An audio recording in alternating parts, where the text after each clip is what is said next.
At the price of 13,000 pesos ito ating solar aparato, makakasave ka nito kung ikaw lang ang magkatrabaho at di ka nabibili from the solarista. Una sa lahat, mag-subscribe muna kayo sa aking channel para suportahan ito. You may also join this channel as a member to avail of exclusive perks like priority in comments reply and early access or exclusive access to some videos for members only. You can also help fund some projects here by sharing super thanks. Wow! Kumpleto na to sa mga components. Nandito yung kanyang mga circuit breakers. Plus, merong SPD dito. Merong PB disconnect switch or ang ating breaker for the solar panels. Our inverter. Ang ating battery disconnect switch. At saka itong baterya natin. Nakalatag lang muna ito dito sa table para matest ko before to ilagay sa isang board. Pareho sa ginawa ng mga DIYers sa kanilang tinatawag na solar aparato or solar apparatus. Nakahiga lang itong inverter. The ideal position should be vertical or nakatayo. But okay lang naman ito na nakahiga temporarily.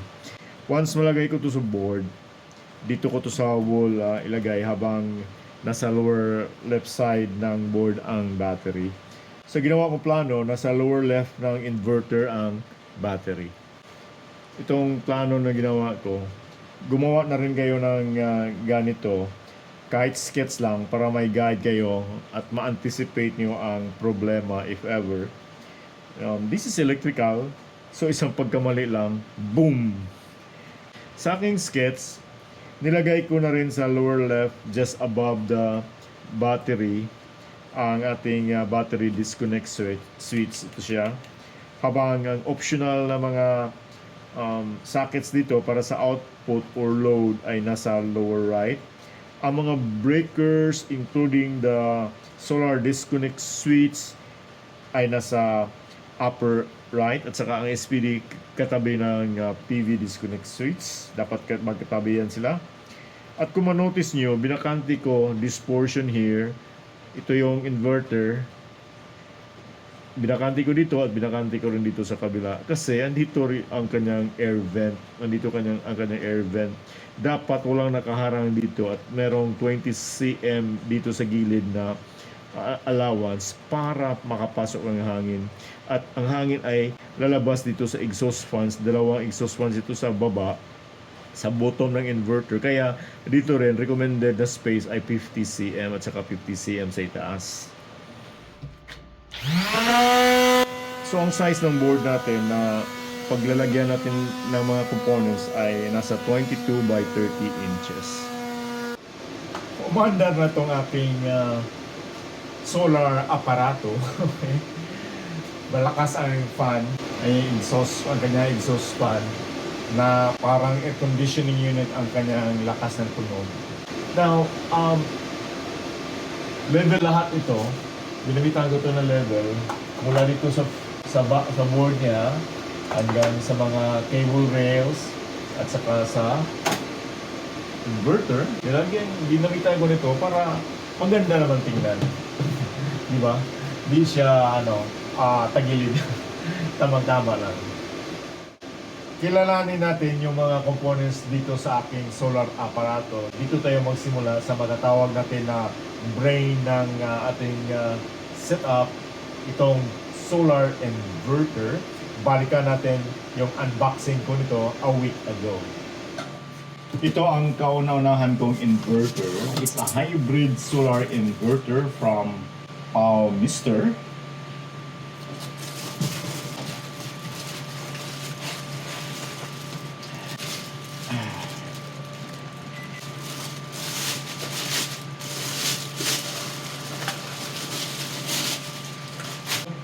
Continuous power output nito ay 1.6 kilowatts with a surge double its capacity or 3.2 kilowatts for about 5 seconds.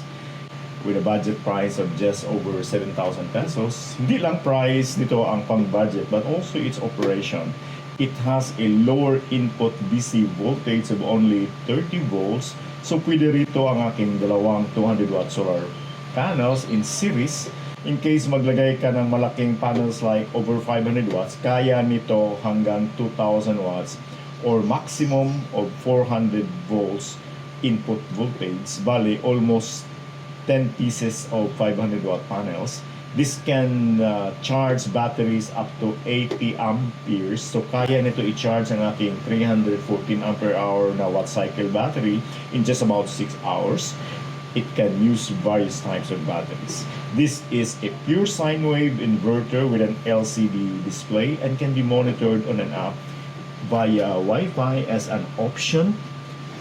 Sa ngayon, I'm using my 1-year-old 200 watt solar array na may dalawang panels.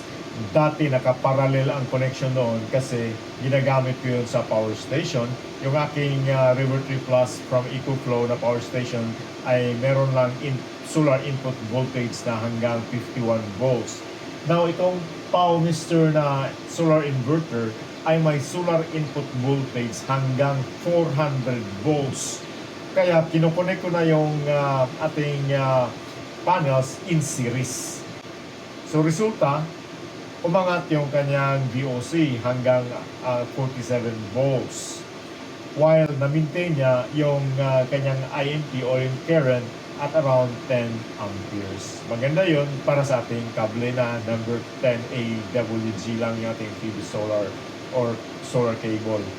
Kung tutusin, kulang yung dalawang solar panels natin 200 watts kasi nakaka-charge na ako sa baterya nito using the inverter hanggang about 18 amperes. Then makulilim siya lalo, so hindi siya talaga malakas mag-charge for now. In the coming days, mag-install ako ng about 600 watts na panel na meron about 40 volts na VOC bawat isa. So pwede ako maglagay ng hanggang 10 na 600 watts para dito sa inverter kasi yung inverter is hanggang 400 volts. Kaso lang, over 6,000 pesos yung bawat isa ng 600 watt solar panel. Napakamahal. Besides, itong inverter ay hanggang 2,000 watts ang kanyang gagamitin. So, ang decision ko ay bibili lang ng 4. So, that's about 24,000 pesos pa rin. Yung 4, i-series connection ko yun. Kaya ang mangyayari, ang VOC niya ay magiging 160 volts while yung kanyang power ay aabot ng 2,400 watts. Ito hanggang 2,000 watts ang kanyang gagamitin. But I doubt na aabot ng 2,000 watts yung aking 4 na 600 watts na i-install. Hindi yun makukuha mo yung maximum, yung 100% talaga. In the meantime, na ang ginamit ko ngayon ay yung dalawang 200 watt panels ko lang. So ito muna yung basis natin sa ating discussion. Magsimula tayo dito sa ating solar input. Nirecommend ng Powmister na ang PV cable na gagamitin ay at least number 16 AWG. Tamang-tama kaya yon? Ito yung ating computation. Ang computation natin ay based sa voltage drop index. Ang maximum current ng ating panel ay 10.21 amperes dahil nakaparallel ang dalawa, 10.21 amps pa rin ang total IMP. Multiply natin yan by its distance which is 10 meters or 32.8 feet. Divide natin yan sa VMP ng panel which is 19.69 volts times 2 ito kasi naka-series ang ating dalawang panels. Then multiply natin 2 by 2 which is the recommended voltage drop percentage. So 10.21 IMP times 32.8 feet distance equals 334.888. Sa baba naman, 19.69 VMP times 2 equals 39.38 times 2 voltage drop percentage so equals 73.76. I-divide natin ang 34.888 by 73.76. Ang resulta ay 4.5. Google na lang natin kung wala kayong kopya ng VD charts. Ang 4.5 VDI to AWG is number 10 AWG. Makikita naman sa VDI chart na ang 4.5 ay malapit sa 5 which corresponds to number 10 AWG na merong maximum current na 30 amps. Nirecommend ang PowerMister na maglagay ng DC circuit breaker between the inverter and the solar panel. Kaya naglagay ko dito ng circuit breaker. Ito ay galing sa Tamzen. Actually, pang outdoor to, as I've shown you earlier, ito yung case niya, tinanggal ko siya sa case. Ito kasi yung binili ko kasi meron na siyang kasamang MC4 connector. Then wala ko pang crimping, kaya itong binili ko na meron ng MC4 connector para diretso tayo sa ating kable doon sa ating solar panel. Now, the question is, tama ba itong 16 amperes lang na rating ng circuit breaker para sa ating solar panel? Ang ISC or short circuit current ng ating panel ay nasa 10.72 amps. Simply multiply 10.72 by 125% safety factor. Ang resulta ay 13.4 amps. Ano ang pinakamalapit na DC circuit breaker rating? Di ba 16? Ang practice ngayon ng mga solarista o naging standard na sa pag-install ng mga solar power system o solar aparato ay ang paglagay ng SPD o Surge Protection Device between the panel and the inverter. Kaya meron tayong nilagay dito na SPD na merong surge current rating hanggang 60 kiloamperes. As explained in my previous video on SPD, nilagay ko ang breaker after the breaker here sa ating solar panel breaker or solar circuit breaker. Kung disconnect natin sa solar panel, ang positive dito, kinoconnect ko sa positive sa kable, then negative dito, negative din na para din sa negative na kable. Yellow yung ginamit ko lang na kable kasi wala na akong number 10. Ang recommended na size ng kable para sa SPD ay at least number 10 AWG. Then, yung ground wire niya dito, ganon din. Wala rin akong pang ground wire, yung yellow na ginamit ko. Nilagyan ko lang ng green dito na lag. Parang ground terminal na At kinoconnect ko dito sa ground natin. Itong dalawang AC breakers dito ay para sa input and output. Input voltage mula sa grid at output naman mula sa ating inverter. Ang nirecommend ng PowerMister na ratings ng dalawang ito ay 10 amperes only. Duda ba kayo? Kasi mukhang maliit, di ba?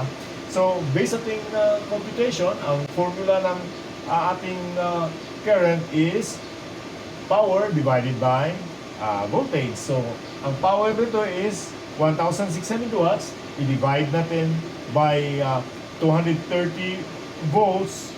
Ang resulta is 6.95. Yung 6.95 ay ating i-multiply sa ating safety factor na 125%. So, resulta is 8.69 amps or 10 amperes na breaker na siyang pinakamalapit na circuit breaker rating. So, tama ang ating 10 amperes. Ang sa output formula, ganoon din ang ating computation. So, ang resulta 10 amperes pa rin. Nag-recommend din ang PowerMister na ang mga kable na gagamitin dito ay number 14 AWG. Pero ang ginamit ko dito ay number 12 mula sa inverter to the breakers and to the outlet. Para sa ratings naman ng ating battery, para sa inverter, the formula is charging current ng inverter multiply by 125% na safety factor.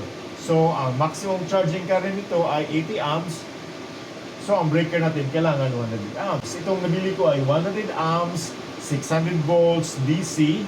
It's a molded case circuit breaker or MCCB from Taxnell. Nirecommend ito din ng PowerMister kasi meron itong overcurrent protection. Hindi lang ito disconnect switch between our inverter and the battery. It breaks not your heart, but the circuit kung merong problema. Nag-recommend din ang PowerMister to use number 4 AWG wire para sa ating battery. Kaya itong ginamit ko dito ay puro to number 4 na cables.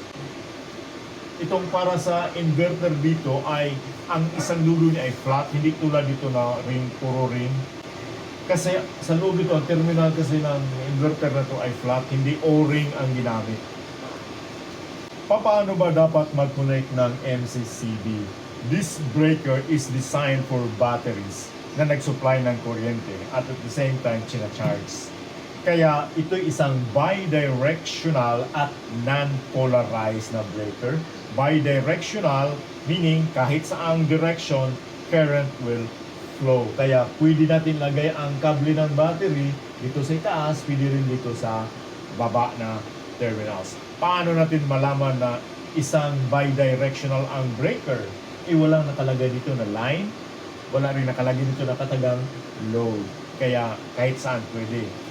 Non-polarized meaning walang positive o negative poles dito sa kanya mga terminals. Kahit mabaligtad itong positive, lagay natin dito sa kabilang side and negative dito sa kabilang side. But kung maglagay tayo ng positive dito sa left side, then ang corresponding connection dito, cable para sa inverter ay positive din. Hindi negative. Diba? Hindi negative. Kasi magka-problema ka niyan. Ang paglagay ng wall outlet dito para sa load ay optional lang. But it's good to have one kasi pwede mo isaksak dito diretso ang iyong appliance or extension outlet tulad ng ginawa ko ngayon. Kung i-connect mo itong solar apparatus sa iyong AC distribution panel na mayroong automatic transfer switch, pwede ka gumawa ng linya diretso dito sa output ng inverter. Para naman sa input ng inverter, this is tricky. I repeat, this is tricky. Kung plano mo gagamitin ang iyong solar aparato na parang power station, you can suck this cable here, itong input from the inverter kahit saang AC wall outlet sa bahay. But yung output dito ng iyong inverter ay dito ka lang kukuha ng power. Again, I repeat, kung ang input ng inverter ito, isaksak mo sa AC wall outlet, then you must get power from the inverter dito lang. Okay? Kung ang AC out ng inyong inverter dito, itong linya nito, ay i-connect mo doon sa ATS ng iyong distribution panel, then wag mo itong isaksak ang input sa AC wall socket. Otherwise, magbaback feeding ka niyan, boom! Magti-trip off yung breaker mo. So in this case, ang gagawin mo, instead na ang AC input ay isaksak mo sa wall, doon mo i-connect mismo sa main line ng iyong panel or sa grid side ng ATS. Dito sa aking panel, nagkabit ko dito ng 30 amps na socket na connected directly sa grid side ng aking ATS or automatic transfer switch after the main breaker bali. Dito ko isaksak itong AC input cable para sa inverter. Ginamit ko ay 30 amps din na plug na isang twist lock. Meron itong tatlong terminals, live, neutral, and ground. Basta-basta matatanggal ito from the socket. Ang gagawin lang ay pagsaksak dito, i-twist to the right, hindi na yan matatanggal. Okay? Kailangan mo i-twist ulit para pa-left para matanggal mo ang socket. Sa ngayon, naka-grid tong aking ATS. Kung i-transfer ko ang ATS to the inverter, ang grid ay ma-disconnect from the load. Ang load ko ngayon ay kukuha na ng kuryente via this cable na connected sa input ng aking inverter.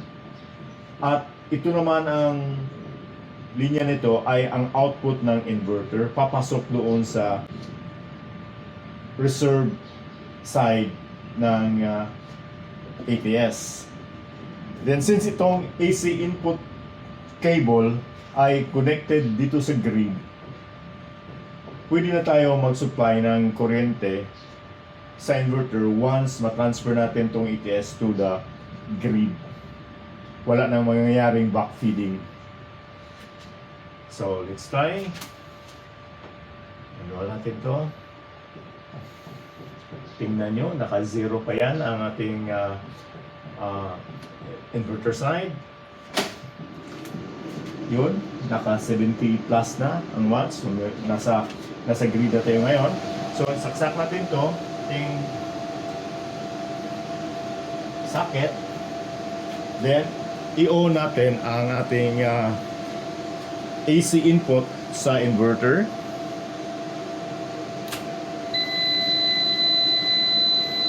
Tumunog ang inverter, meaning may pumasok na AC.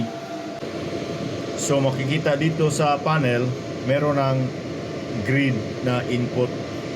So ang mode ko ngayon ay SUB, Solar Utility Battery. Kaya makikita dyan, nagsusupply ang grid, nagsusupply din ang solar while charging ang solar sa battery.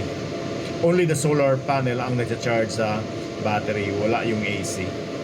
Yun naman ang purpose natin para makasave tayo. I-recap lang natin ang ating setup dito.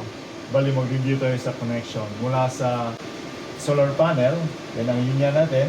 Pumasok dito sa ating breaker. Then, katabi niya yung SPD, nakakonect dito sa breaker. Then, we also have the AC breaker para sa input. Ang input nito, itong linya na ito, malaki na kable, nakakonekto sa akin, nakakonekto sa grid or sa grid side ng ATS or doon sa main line. Then, ito ang ating AC output breaker. Ang in dito sa breaker ay galing sa out ng inverter. Okay? By the way, ang out nitong input natin sa breaker ay pumasok din dito sa input ng inverter. Then, ang out dito sa baba, sa load side ng ating AC out breaker ay pumasok dito at saka dito sa ating separate na linya, kable. Ang ating battery naman ay pinadaan natin sa MCCB na isang disconnect switch natin. Then, ang kanyang out ito, papasok naman dito sa ating inverter. In a few days, maglagay ako ng dalawang additional na SPD dito. Remember, ang SPD dito ay nilagay natin dito sa linya ng ating solar cable kasi yung cable sa solar ay exposed sa lightning. Kaya nilagyan natin yan. Now, pagdaan dito sa loob ng ating inverter, posible na sa out ng inverter, meron pa rin konti na natitirang surge voltage. So, maglagay tayo ng isa ditong SPD, lagay natin dito sa out ng inverter. Okay? Ang gagamitin natin ng SPD dito, as explained in my previous video on SPD, ay type 2 na. Yung hanggang 40 kiloamperes lang yung surge current rating niya. Sa AC input naman ng inverter, kahit yung ating linya dito mula sa grid ay meron ng SPD doon na type 1, pwede na rin maglagay tayo dito ng type 2 na SPD. I-connect natin dito sa load side ng ating breaker para na doon sa input nitong ating inverter para redundancy siya na protection. Kung napapansin nyo, ang ating inverter ay ka-level ko, okay? Kasi itong display, ang LCD display ay dapat eye level siya para makikita mo agad ang display dito, mababasa mo, hindi you have to look up para lang makita ang LCD at saka makontrol mo dito yung mga buttons, okay, maabot mo. Ang iba kasi ilagay na sa itaas, hindi mo mababasa yung display, dapat eye level siya. Then, ang arrangement ko, kung napansin nyo, this is symmetrical, okay? Left side is input, the right side is the output. Kaya nandito yung outbreaker, ang output na breaker, ang input breaker nandito. Then, ang ating outlet dito ay dito sa side. Okay? Except for this line na input, galing dito yan. Okay? Battery natin nasa left side, kasi yun ang pabor niya. Then, later on, tatakpan ko to ng cover niya, itong ating plastic na railway. Ito na, nailagay ko na ang cover ng ating cable railway. the plastic railway is not 100% ideal, but it does the job. Pero mas maganda pa rin yung aluminum or galvanized powdered coated na cable railway. Tungkol naman sa gastos nitong ating solar aparato, andito yung mga resibo. Ang total price nito ay nasa over 13,000 pesos. Di ko na sinali itong wall outlet dito kasi luma na ito at saka optional lang ito, di ba? And also, itong mga kable dito, itong wire na number 12, hindi ko na rin ito sinali. Nasa inyo na ang pag-decide kung anong gagamitin nyo na kable. This is number 12 standard wire. Ito number 12 din ito na standard wire. Di ko na rin sinali ang marine plywood na ginamit ko dito as a board kasi hiningi ko lang ito sa kapitbahay. Okay? Ito namang vinyl cover dito ng black ay ito ay sobra, no? Sa una kong project, itong aking ATX na power supply unit. Ito yung sobra, marami ang sobra niya. So, kung isali natin sa ating computation ang battery, which is 27,000 pesos, at saka yung dalawa kong solar panels na nasa 6,000 pesos din. So, ang total price niya, hindi rin aabot sa 50,000. So, nasa 46,000 pesos lang. At the price of 13,000 pesos ito ating solar aparato, makakasave ka nito kung ikaw lang ang magkatrabaho at di ka nabibili from the solarista. Okay? Pero, kung sila ang bibinta nito, I think nasa 20,000 pesos ito. Huwag nyo sabihin na mahal, malaking binansya nila, pero madali ang trabaho. Ito, ginawa ko to, inasimbo ko to in one day lang. Okay? So, di ka naman nagbabayad sa kanilang time, but you're paying their skills. Yung skills ay hindi mo yan makukuha overnight. Ako nga nag-aaral ng electricity and electronics for 7 years sa school. Hindi lang ako nag-practice for over 30 years kasi naging journalist ako. Ngayon, na-retire na tayo. So, ginamit ko na ang aking kurso. At I'm enjoying it, diba? Okay? Kung may mga katanungan kayo about this setup, paki-comment lang dyan sa baba. Yeah guys, salamat, bye.